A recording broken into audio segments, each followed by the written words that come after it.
My name is Caroline Johnson. I live in Sedona.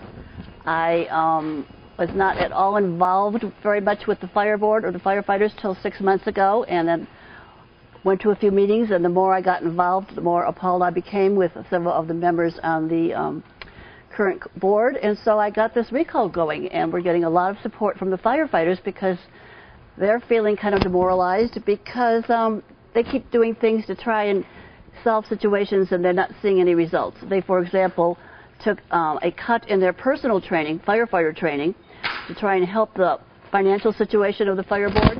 And when the new board came on, the first thing they did was to double their own training.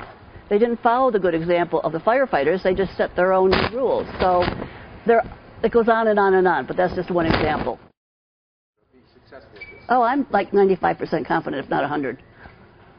I seriously am, because the longer the recall goes on, the longer the two people involved continue to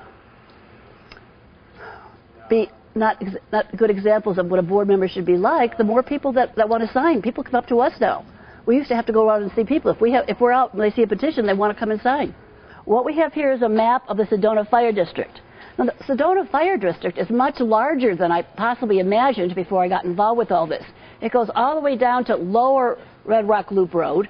It goes up the canyon to the overview, and it goes over to I-17. So it's a very large district. So covering all the homes in that district, even though there are some areas that don't have a lot of homes, takes a lot of time. So we are hoping today to have a mass door-to-door campaign. This map has marked on it areas of the city, of the district that we have already covered, and we're signing people to other areas. So hopefully we're going to be done today. Who knows? We have potential candidates, excellent potential candidates to replace them. Well, before the new board even got on board, there was a plan in effect for a new fire station at the chapel. In fact, it was almost complete, the plan, when they came on. And it was to be a 3-bay station. There was justification for everything. The land has been purchased. That money has been spent. The architect has been paid. That money has been spent. So there's about $1 million already spent toward the station. And the rest of the money for the building itself is in place. $1 million has been spent already on this fire station. Yes, sir. I mean, the land would be there, so they'd have the land at least. They'd have that asset.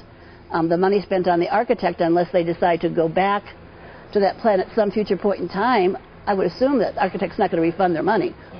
Additionally, one of the comments that was made by Mr. Har was that he wanted to wait and hear what the new fire chief was going to say about the Chapel Road Station, for example.